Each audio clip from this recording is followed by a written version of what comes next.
دما أمانيل جرماي حلاف ركب زبي ويتنا مخانينا أبترخينا زلنا لما أنتي عبي أجندة غيرنا مجلس خنوا اللزمة أنا أبغى السنة برهب عدم زي الدرادر نايم خط حيلتات كت أشوز جبا بيهراوني حدنت منجستي والناشنال يونتي جوفرمنت مجلس إنه مهابنا أبترخينا زلنا كان من أفتوانا أجندة نامتوانا إنوي تقندي مبجس عن كل البوليتيكات تجراي كم ود مزجم جمنايو حدث إليت ناي تجراي لو دي سوا هاللو مغلو أو أوروبا إليت بخالا يدما سرعات بتسجلنا زبل مجم جم حزنانا بتاريخنا زلنا تعبي أجندة أنا لو ما عنتي بفلاي إن حزبنا شغله تحضير اللي زلوا تحرم مجابي الثلاثة عند مجزاو من قستي يبقى له لازم دحريتها يخون زبل شغلتها حزبنا أفتفل عليه كونسرن هاي نلا لازم نحنا خمودب ثلاثة أوبشنز كله خمسة كله جمجمنا تحدن ممارس انزلنا يحزنا متينا لنا مالتي تحدى نايجزاو من قست عندنا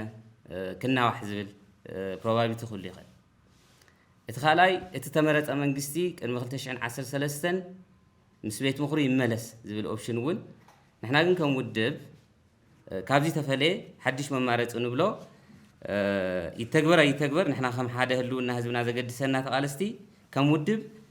نزوان كنساجرون خل نايم خطة حيلتا زت أيشوا نحد النت منجستي بيهراون حد النت منجستي ويدما ناشنال يونتي جوفرمنت تعيش اللو وزول سالساي ممارس حزنا ترخيبنا لنا هل تقدم إلى زلعلكو تقدم مبجس عن كل البوليتيكات تجراي زخونو إليس كل تعينت نا إليت دمبل لو تجراي تحدد دمبر مجمرات تجراي تساجر اتخالي أسيلنا نركولو زبل إليت اللو بخالي وجن دما أنا تمويت الله داندريت بقول زبل حنجريت الزخان اللي تمال أنا إذا اللي تزي بخبابة من التخويلو أو هاي ما نتشفينو حدنا تزبي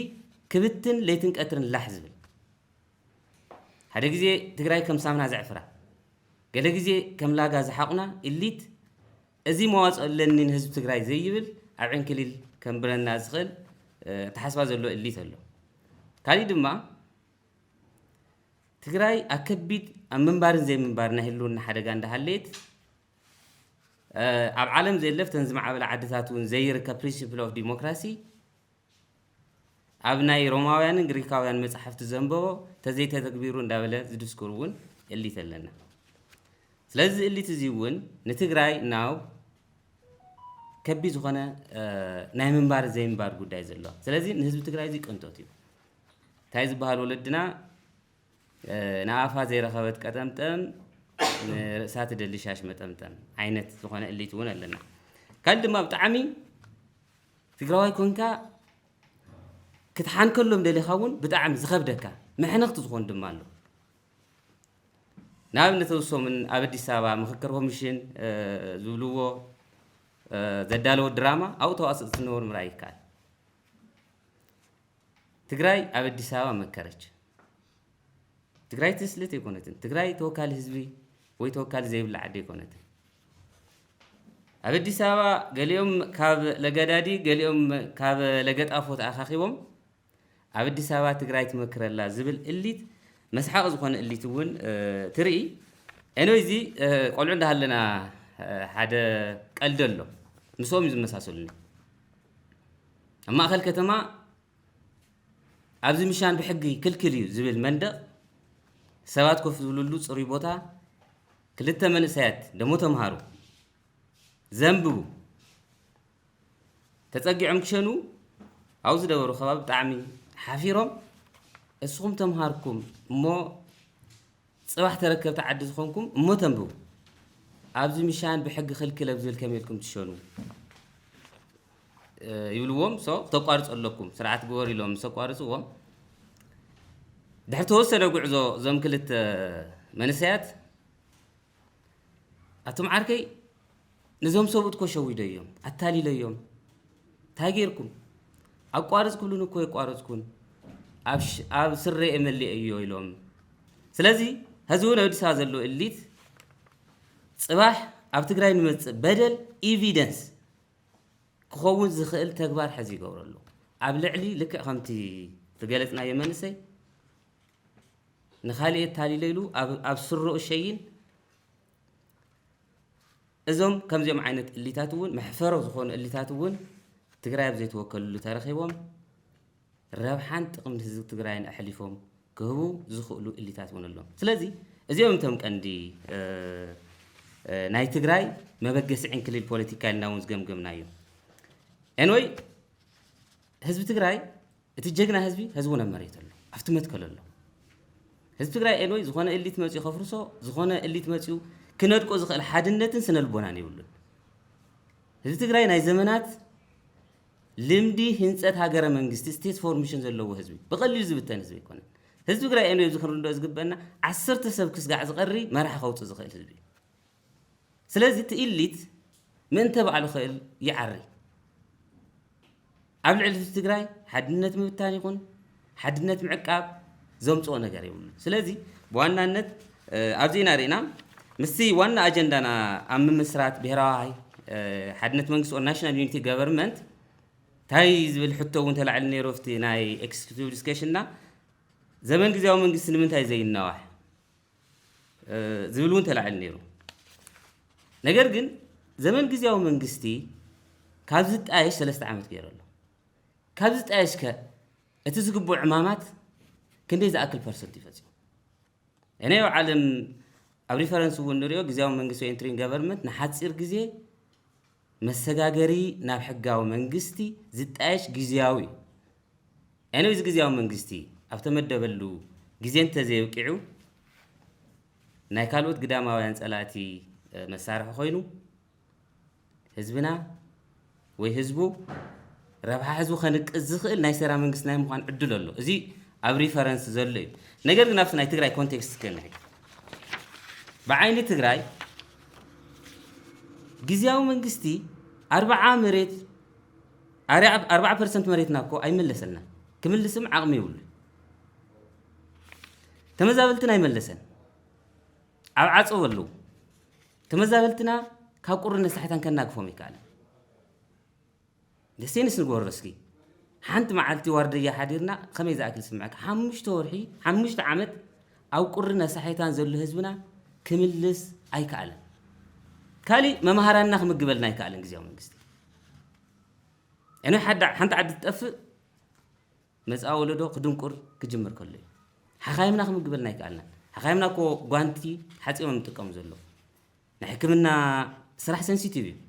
سلا خبدو من ده حسو عمرو سب قدو سلا خبدو من ده حسو سرجر خسره كالي بحترة ندادي نحكمنا خدز قبو حسانات ونسات كبس حي كلام ترانسبورت حزرت اتنز بس حوم سنت مرحيت موت الله ازي كم زي حمم ازي كساغر زي قال غزياو منغستي كابن العلي كندي زاكليو كصنح زخل كالي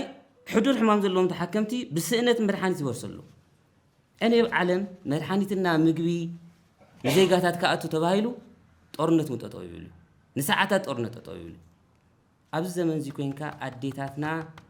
بسنة مدحانيت يبرسلوا حربنياتنا حاسين تشكيمهم كحكومي قال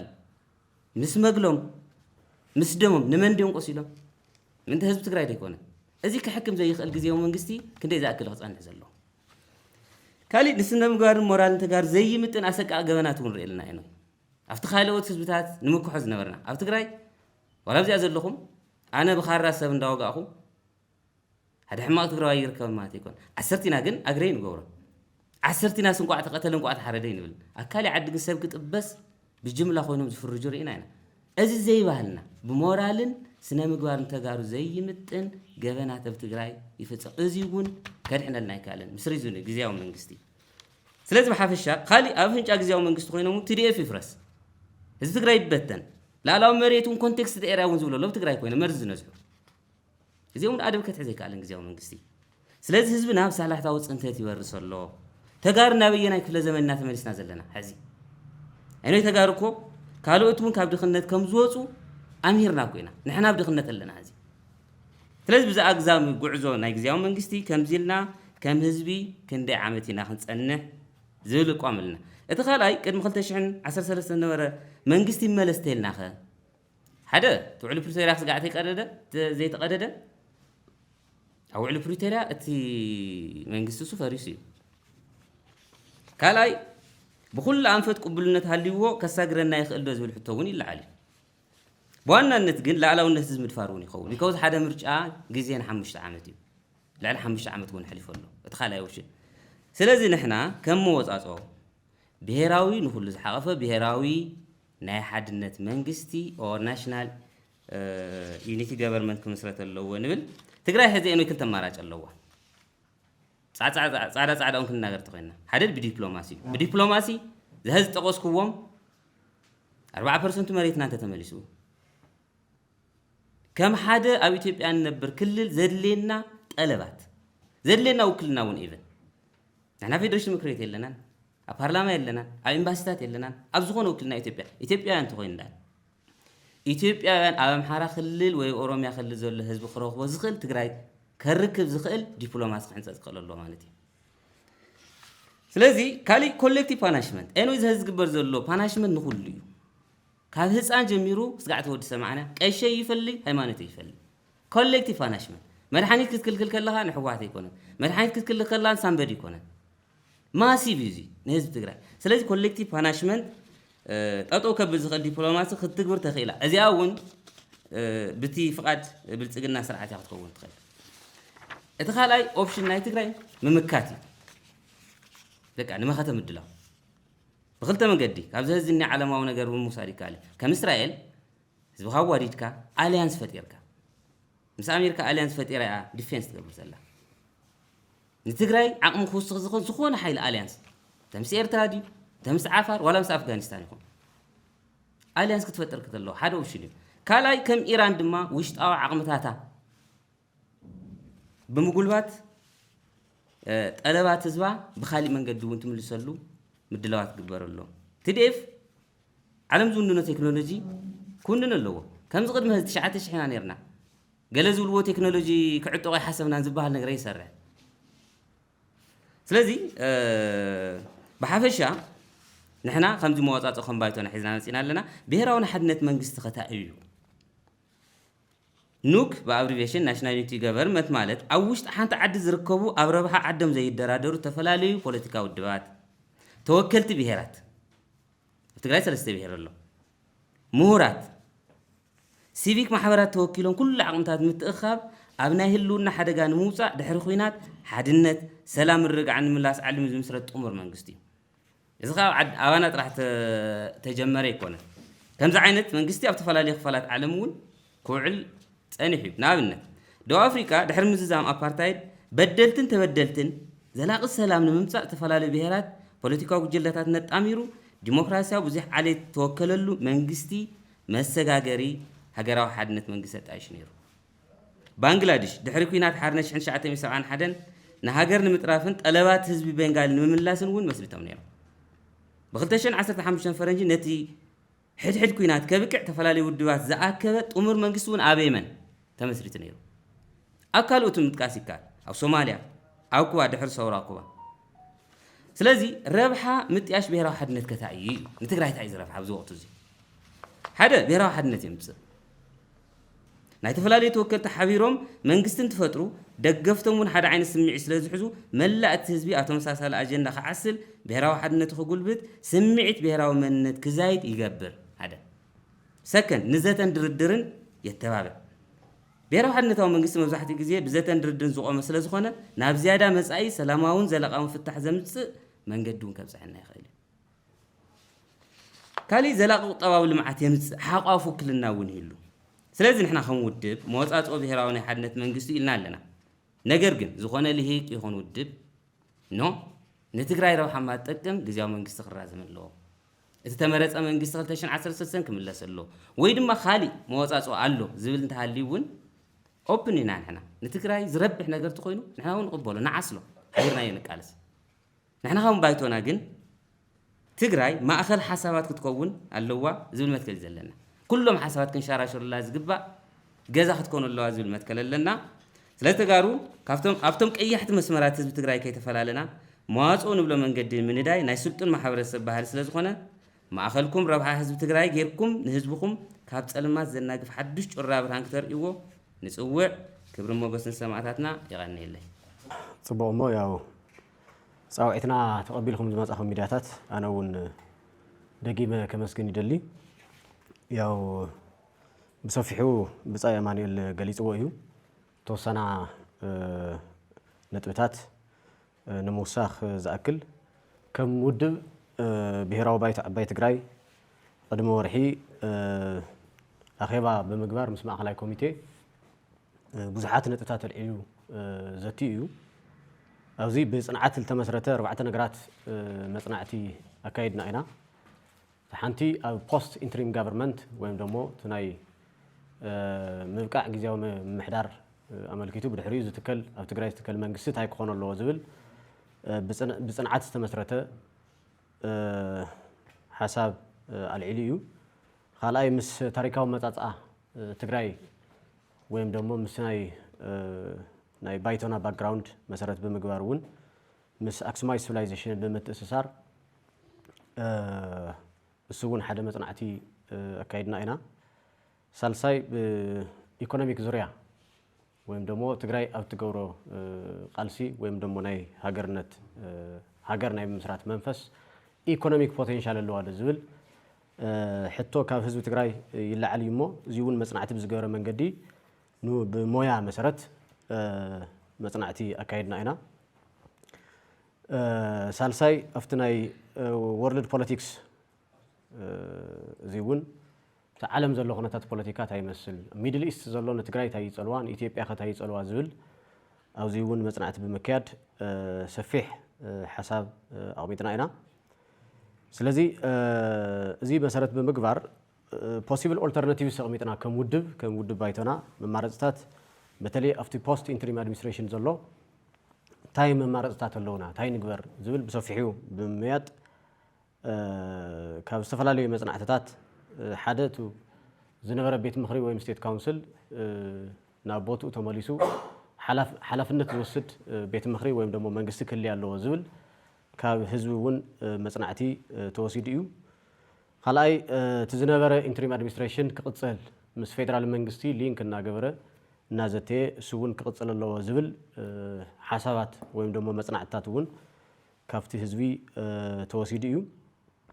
خالي ካብ ናይ ዩኒቨርሲቲ ምሁራን ዝተወሰደ መጽናዕቲ እውን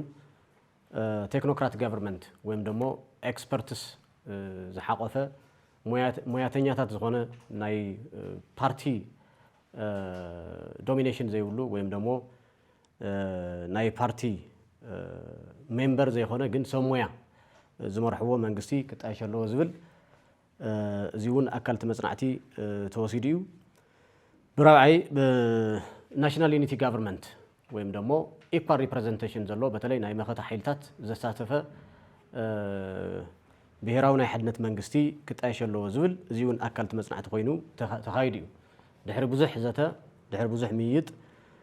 ከም ውድብ ዝወሰድናዮ መፍትሒ ብሄራዊ መንግስቲ ናሽናል ዩኒቲ ጋቨርንመንት ዝበሃል በተለይ ካብቶም ናይ መኸታ ሓይልታት ዘሳተፈ ሓላፍነት ዝወስድ ውሳኔ ክውስን ዝኽእል ከምቲ ግዜያዊ መንግስቲ ወይ ግዜያዊ ምሕዳር ኣብ ዕንክሊል ግዚኡ ዘሕልፎ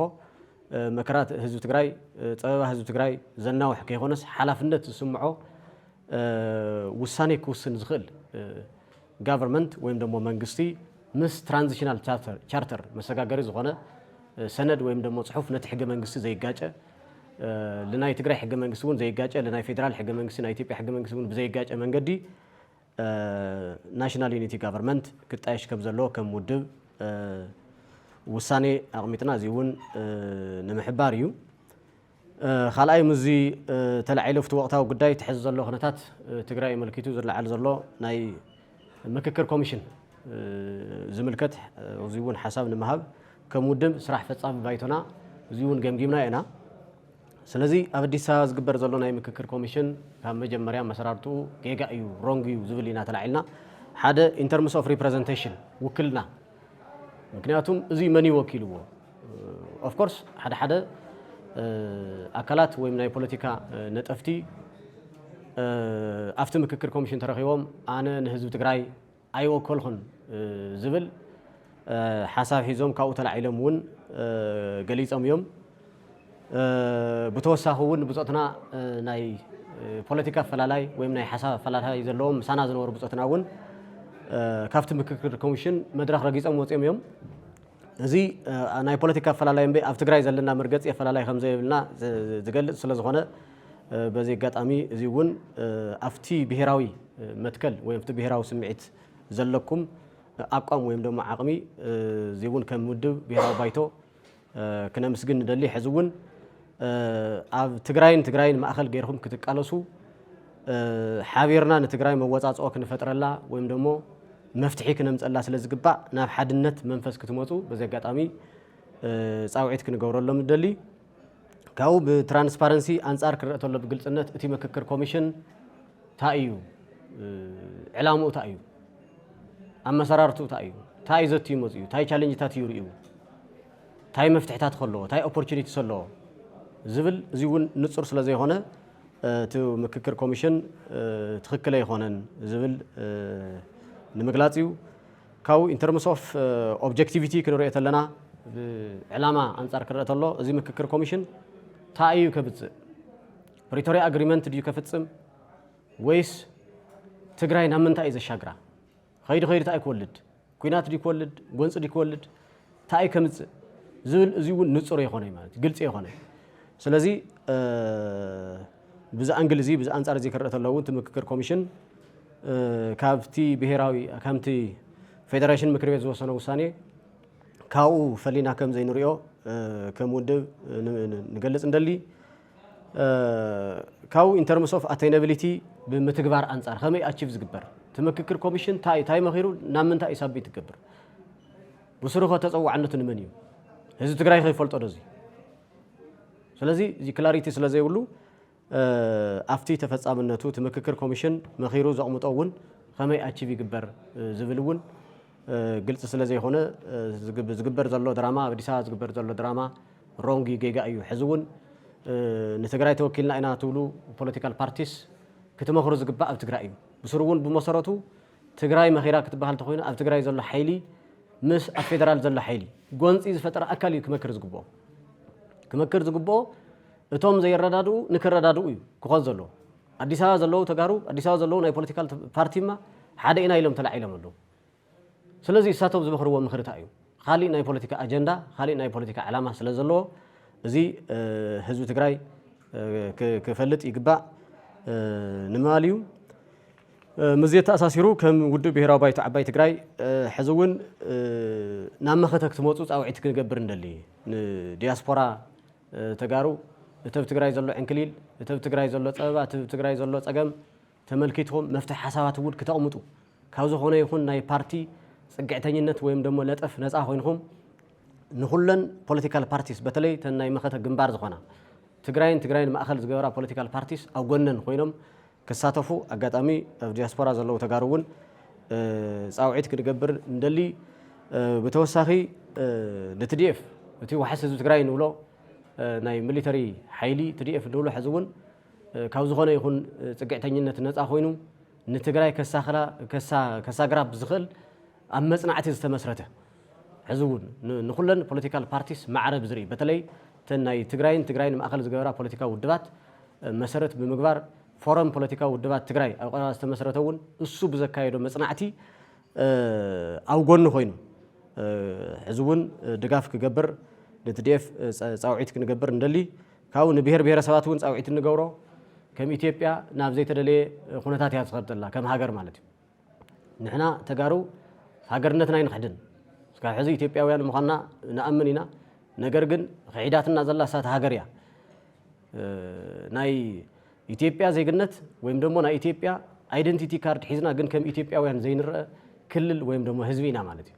ስለዚ ኣብ ትግራይ ጥራሕ ከይኾነ ኣብ ካልኦት ብሄረሰባት ኣማራ ክልል ክኾን ይኽእል ኦሮሚያ ክልል ክኾን ኣብ ካልኦት ክልላት እውን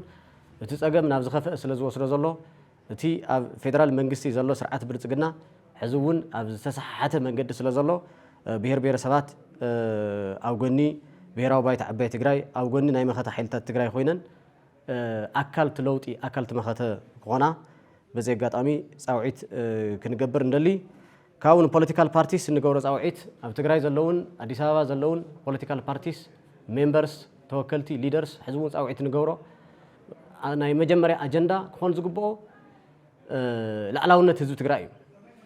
መሬት ትግራይ ኣውሪርኻ ንስልጣን ትገብሮ ርብርብ ውጤታማ ክኾነ ይኽእል ቅድሚ ኩሉ ትግራይ ተሃሉ ብዝብል መንፈስ ክቃለሱ ዝግብኦም ንትግራዋይነት እዩ ኦፍ ኮርስ ኣዲስ ኣበባ ዘለዎ ሓደ ሓደ ናይ ፖለቲካል ፓርቲ ተወከልቲ ሕዚ እውን ኣብ ትግራዋይነት ዝገብርዎ ዘለው ርብርብ ክነመስግን ንደሊ ክንንእድ ንደሊ እቶም ካልኦት ገና ዘይተረድኦም ንውልቀ ጥቕሞም ጥራሕ ዝንቀሳቐሱ ዘለው ናይ ፖለቲካል ፓርቲ ተወከልቲ ግን ሕዚ እውን ጌጋ እዩ ናፍቲ ብሄራዊ ኣጀንዳ መፂኹም ታይና መጀመርያ ሕቶ ላዕላውነት ትግራይ ምምላስ ስለ ዝኾነት ኣብኣ ክንረባረብ ናይ ስልጣን ጽምኢ ዘለና ኣካላት ካብኡ ወፂና ካብቲ እቲ ናይ ብሄር ሕቶ ንምምላስ ኩለና ክንረባረብ ከም ዘለና በዚ ኣጋጣሚ ኣብ ደገ ዘለው ናይ ፖለቲካል ፓርቲ ተወከልቲ እውን ጻውዒት ክንገብረሎም ንደሊ ንኢንተርናሽናል ኮሚኒቲ እውን ክነፍልጦ ንደሊ ሕዚ እውን ትግራይ ዝመለሰቶ ሕቶ የለን ፕሪቶሪያ ኣግሪመንት ኖሚናል እዩ ስማዊ ጥራሕ እዩ ኩናት ጥራሕ ይጠጠው ኣቢሉ ናይ ህዝቢ ትግራይ ሕቶ ሓንቲ ሕቶ ክምልሰ ይኽእል እዩ ማለት ስለዚ ዝምልከቶም ኣካላት እዚ እውን ብደንቢ ክርእዎ ኣጀንዳ ክገብርዎ መፍትሒ ሓሳባት እውን ከምፅኡ ናይዚ ብሄር ሕቶ እዚ ተገዲሶም እውን ክርእዎ በዚ ኣጋጣሚ ጻውዒት ንገብር ንሚድያታት ጻውዒት ንገብሮ ኣብ ኢትዮጵያ ውሽጢ ኣብ ትግራይ ውሽጢ ኣብ ዲያስፖራ ዘለዋ ሚድያታት እውን ካብ ዝኾነ ይኹን ናይ ፖለቲካ ጽንቅተኝነት ነፃ ኮይነን ነቲ ናይ ብሄር ሕቶ ነቲ ናይ ትግራይ ሕቶ ብዝምልስ መንገዲ ኒውትራል ብዝኾነ መንገዲ ሕዚ እውን ክርእዎ ክቃለሱ በዚ ኣጋጣሚ ጻውዒት ክንገብር ንደሊ ይቕኒየለ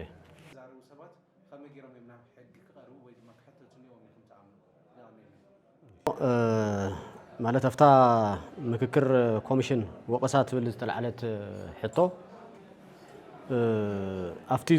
ዘውቀስ ነገር ክውቀስ እዩ ኣፍቲ ዝድገፍ ነገር ድማ ክድገፍ እዩ ምክንያቱም መጀመርያ ሕና ንብሎ ዘለና ብመሰረቱ እቲ ምክክር ኮሚሽን ናይ ትግራይ ጉዳይ ንትግራይ ይምልከት ክኾን ዝግብኦ እውን ኣዲስ ኣበባ ከይኾነ ኣብ ትግራይ ወይም ደግሞ ኣብ መቐለ ከተማ እዩ ኢልና ኢና ተላዒልና ልክዕ ከምተን ካልኦት ክልላት ኣብ ዋና ከተማን ዝገብሮ ዘለዋ ምክክር ኮሚሽን ትግራይ እውን ምክክር ኮሚሽን ክትገብር ተኾይና ምስ ኩለን ፖለቲካል ፓርቲስ ኮይኑ ነገር ግን ኣብ ትግራይ ውሽጢ ክኾን ዘለዎ ነቲ ዘይተስማዕምዑ ሓይልታት ወይም ደግሞ ኣብ ክልተ ተቃርኖ ኣብ ተጻራሪ ዘለዎ ሓይልታት ገዲፍኻ ንሓደ ሆሪዞንታል ወይ ዘለዎ ኣብ ተመሳሳሊ መንገዲ ዘለዎ ኣካላት ጥራሕ ፀዊዕኻ ዝግበር ዘተ ወይም ደግሞ ምርድዳ ካሊ ናይ ፖለቲካል ኣጀንዳ ስለ ዘለዎ እምበይ እቲ ዘሎ ወጥሪ እቲ ዘሎ ቴንሽን እቲ ዘሎ ግጭት ክፈትሕ ስለ ዘይኽእል ጌጋ እዩ ዝብል እዩ ናይ ምክክር ኮሚሽን ብስሩ ኣመሰራርቱ እውን ሮንግ እዩ መጀመርያ ህዝቢ ትግራይ ክፈልጥ ይግብኦ ነይሩ ዕላምኡ መፍትሒኡ ታእዩ ዝብል ህዝቢ ትግራይ ኣውዚ ሙሉእ ኢንፎርሜሽን ስለ ዘይብሉ እዚ ዝግበር ዘሎ ምክክር ኮሚሽን ጌጋ እዩ ኢልና ኢና ተላዒልና ከም ውድብ ማለት እዩ ስለዚ ቱ ናዕዳ ድብሎ ዘለና እቶም ዘለው ናይ ፖለቲካል ፓርቲ ተወከልቲ ወይም ደግሞ ኣካላት እቲ ኩነታት ምስ ረእይዎ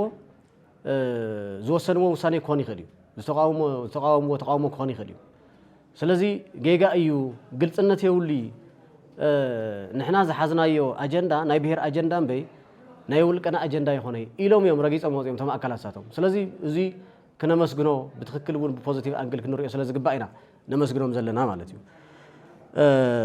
ካሊ ኣብቲ ስምምዕነት ፕሪቶሪያ ንክምስረት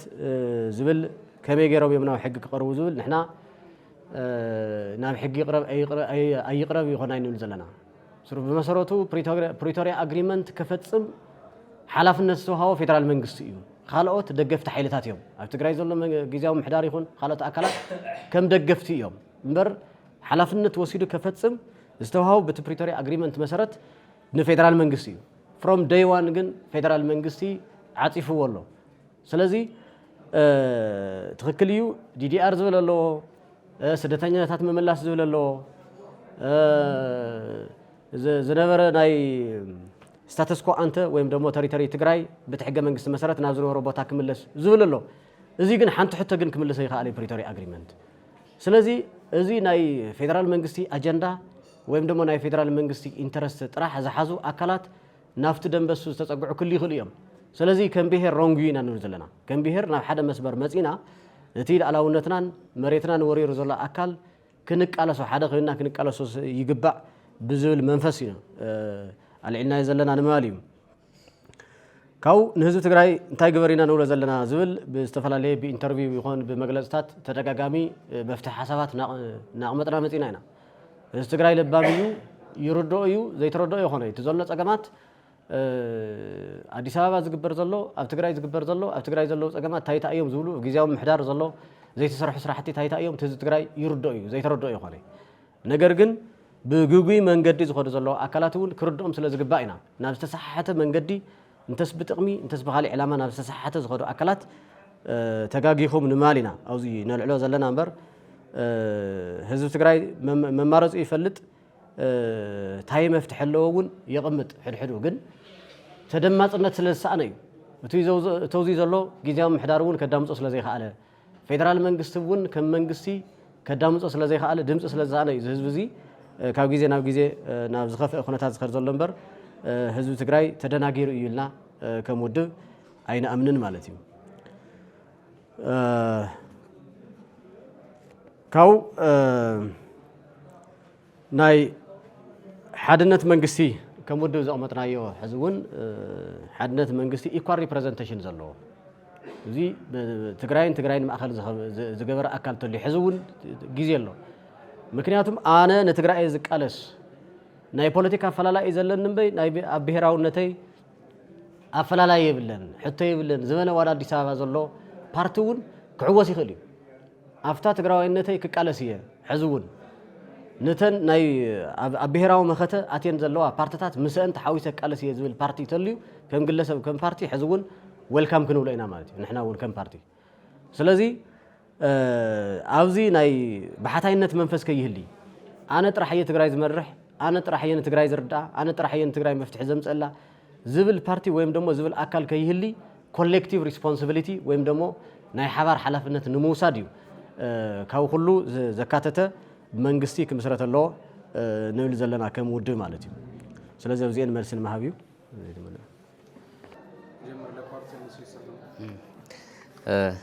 የቀኒየለይ መሰረታዊ ዝኾነ ሕቶታት ኣልዒልኩም ኣለኹም ፍታ ናይ መጀመርያ ሕቶ ተላዒለ ይተግበር ብሄራዊ ሓድነት መንግስቲ ኢልኩም ዝብል ተለዓለ ሕቶ ኣሎ ብሄራዊ ናይ ሓድነት ማለት እንታይ ማለት እዩ ብሄራዊ ናይ ሓድነት መንግስቲ ማለት ተፈላለየ ብሄራት ዝወከላሉ ተፈላለየ ኣብ ረብሓ ዓዶም ዘይደራደሩ ውድባት ተወከላሉ ምሁራት ተወከሉሉ ልሂቃን ተወከሉሉ ክኾነ ኣለዎ ኢና ንብል ንሕና ከም መራፂ ሓሳብ ኣምፂና ኣለና ንሕና ኣካል እሱ እምበር ንሕና እንትግብሮ ይኮነን ስለዚ ብሓደ ኢደ ይጭብጨብን ስለዚ ንሕና ይተግበር ቤስቲ ሓሳብ እዩ ከም ውድብ ንሕና መዋፅኦ ኢልና ሓሲብና ኣለና ካልኦት ድማ ናይ ባዕሎም ሓሳባት ከምፅኡ ይኽእሉ እዮም ስለዚ ኩላትና ኣብኡ ሪፕሬዘንት ንኸውን ኣካላት ስለ ንምልሶ ንሕና ዋላ ቀንደኛ መወፃፅእ ንብል ካብዚ ዝሓሸለኒ ዝብል ሓይልታት እውን ስለ ዝመፁ ብዝኾነ ኮይኑ ግን ንሕና መወፃፅኦ ሓደ ምፅኢና ኣለና ዝኾነ ሓይሊ እቲ ተመረፀ ቤት ምኽርን ተመረፀ መንግስትን ክምልሰለኒ እንታይ ኢሉ ግዜያዊ መንግስቲ ድማ ኣነ እውን ዕድመይ ከናውሕተ ኢሉ ኣብኡ ዝፍጠር ስታይ መወፃፅእ ኣለካ እዩ ከም ህዝቢ ንሕና ከም ሓደ ፕራግማቲስት ውድብ ናብ ካሊእ ጎንፂ ምክንያቱ እዚ ናይ ኩሉ ኮንሰርን ስለ ዝኾነ ናይ ህዝብና እውን ጭንቂ ስለ ዝኾነ ስለዚ ዘየጋጩ ግዜያዊ መንግስቲ እውን ዘለዎ ተኻሊእ ዝብል ሓይሊ እውን ዘለዎ ካልኦት እውን ንህዝቢ ትግራይ ክጠቕሙ ዝኽእሉ ሓይልታት ዝኣከበ ዩኒቲ ወይ ከዓ ናይ ሓድነት ብሄራዊ ናይ ሓድነት መንግስቲ ብሄራዊ ናይ ሓድነት መንግስቲ እነ ንኩሉ ዝሓቆፍ እዩ ኩሉ ዝውከለሉ እዩ ስለዚ ዝኾኑ ጥራሕ ዝውንንዎ ዘይኮነ ኩሉ ዝሕቆፈሉ ስለ ዝኾነ ስለ ዝሰሙ ስለ ዝውስኑ ንሕና ዋላ ንበል ክትግበር ዘይክትግበር ይኽእል ዝብል እዩ ንሕና ግን መወፃፅኦ ዝብል ቅዋሚ ዘለና ካልኣይ ቲዲኤፍ ክፈርስ ዝብሉ ተሓተቱ ክኾኑ ኣለዎም ኢልኩም ብስራው ሓደ ዓዲ ክህሉ ዝኽእል ሓደ መከላከያ ሰራዊት ዘይኮነን ዝብል እዩ ሓደ እቲ ናይ ውዕሊ ፕሪቶርያ ቲዲኤፍ መዓዝ እዩ ዝፈርስ ቲዲኤፍ ዝፈርሰሉ ሓደ ኣብ ትግራይ ናይ ህሉና ሓደጋ እንተተቐንጢጡ ጥራሕ ይኸውን ዘሎ እሱም ጥራሕ ዘይኮነ እተን መከላከያ ዘሎ ሰራዊት ሪኢንቴግሬት ትገብር ኣለዎ ካብቲ ናይ ጫካ ኑሮ ወይ ካብቲ ናይ ምግዳል ኑሮ ወፂኡ كمان هزبي كمان تجراي سستينبل كوين خنورل زخل اجر متكال سرحهم كسرح له دي دي ار كبر له دي دي ار كفصم زخل فيدرال منغستي اتنا يحلونا حدغا كيهلو سغاتون قنت زخلنا فيدرال منغستي انوي فيدرال منغستي عبي زخونه رول له اب وعل بريتوريا متغبر سلازي وعل بريتوريا ابزي تغبرلو كم زنري زلنا طلبات تግራይ حنت معلتنا سلام كنا حدر كلتا معلته بنبللو اموت موصاصو نبلو ناي مخته حيل ወይ ከዓ TDF انوي ኣብ ትግራይ ብዲፕሎማሲ ነገራት ተዘይ ተመሊሶም ብኻሊ መማረጽ ተኮይኑ ተዓንዶ ህዝብ ትግራይ TDF ሰራዊት ትግራይ ስለዚህ ሰራዊት ትግራይ ግን በቲውን ብዲፕሎማሲ ክምለጽ ዓረ ይገብሩ እቲ ትካላት ናይ ትግራይ ተንዓበይት ንበላ ትካላት ድማ ኣብ መቐለ ኮይንካ ሞ ኣግዚያዊ መንግስቲ ኣካል ኮይንካ TDF ይፍረስ ህዝብ ትግራይ ይበተን ብስሩ ከበይ ኮይናና ፖለቲካ ክንሰርሕ انوي ንሕና ኮ ከም ውድ ፖለቲካ ንቀሳሱ ህዝብ ትግራይ እንተሃልያ ጥራይ أبي كوين أنا بوليتيكا يرامد أبي كوين يدخل مخاخر أبي دي سلام وقال سخجبر سلازي برايمري مجمرة تجراي تعلو تجراي نختلو واحد زخانة TDF زفرس دما جيجا أيو بخمزي خملة سلنا ندلي كالي سالساي من قدمت يخمس ممارس أجم حزب تجراي ده يتخونون زبل حتوون زهز بس كندي كخيل عنده العلية حزب تجراي لبامي كم تنا هنا نايلي تمجمع مع كم تنا هنا ناي إليت من نقار تزخون ما هزت تجري سلاح زي ما هلا نحنا خمت إليت نربشون هزت تجري كم يدنا نقول إليت أنو هزت تجري العلم أنهم زسقون أنا من نجاع العلي مود دكو العلم مسوات دكو أمرارها أكلتها جمع حلو إليت بحسب حدين تجري كفر السيل حديد ما نتجري كتاوقيلهم أحوات كلتا دك إنه خطاخوس خلو أزيز أجا من هزت تجري هنا نحنا وزيسقي إن إذا ما مارسنا متزلنا صباح نجو نمرت أنا تزنا ورا بيت مخروج زنا ورا منجستي زبل حيل وأنت تفتيرو نوج زي منجستون كقص لنا زبل حيل تفتيرو مو وصات وقت هلنا سؤال نادنا خريم زلنا زبل ثلاث هل ساي من جدين خلنا زحقفة نخل هزب تجري زحقفة إنوي أفتهلو إن هزب تجري كونتربيت كجبر زحقفة أما رات حساب مسينا لنا زحاد بيت كبر حسابي زحاش حساب زي متسوون كالي ودب كل خل لازم نخم بايتونا جن أما صناعة تمركزة كالوت كم زنا هنا تسأجم عالم زجاج أمن زوج قالوا من جدي زي ليلنا كم مفتح زمت أنا ييو سلازي زي متجوارو زحاشة سلام تركب ونحتن كالوت عالم متساجرنا اللين ترانزيشن زمن كوين اللين نفتي حجاب من قصة ساجر اللون سلازو خنا زبل لنا تنا مدة حتى أب دبلوماسي خلت مرات اللي هو تجري حدا بدبلوماسي حدا مختيلكم بو كم بايتونا أبزي أنت كونتربيت كتجورو تخلو زبليو بقلنا تنجور زلنا زيون حدا قال سيو أوير مقباري حزبنا خنا كح مقبار مرات حسام ممسح حدا قال سيو زين دبلوماسي قال سيو يعني تكسن زلنا بزي أخوينا نجر قلنا إحنا زلنا أجمع تجري بوايتنا راح زغرة فيكونن وي بحواحد راح وي بخالي حيل زغرة فيكونن إنكليسيف زخنا عاقم حزب تجري يلا تمهور يدلي جنك أي حمس مرك حالفة مجمرة تجري ربح تجري زقدم مهوري هالو جازت أني هالو بوليتيكيني هالو أشياء هالو أباسي هالو وشكي هالو كله نهزب تجري مجمرة أي حمس مرات تجري لا على ونة تهزب تجري تمزاولت من ملات كالي ديماندم إيفن أبزين كمل الزخانة حيل تهالو يجن بحوار كوينو عاقم فتيرو مجمرة أنا دبلوماسي مرات جن كم زون رئيس لنا بس أيرزاني العلونيرو بريتوريا وانا اللو دينوي بريتوريا نزت أحسن زقص حيل اللو من يقصعي 100% يتحسن له بريتوريا تملس نجار اللي أو قصعي حيل اللو بسرعة عالم كابر بحنا يبع على ربح تجري دي زجد سهوينو عالمكم إديا فورم زي اللابز حزيو سلازي بريتوريا موت أتونيرو يس جناي تتكبر تدي تكبر خطأ أخذ تكبر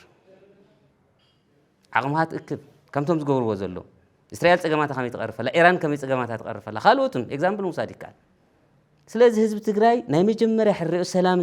لعل حزب تجري إنه سلام دليل إذا قبل بيان الناقرة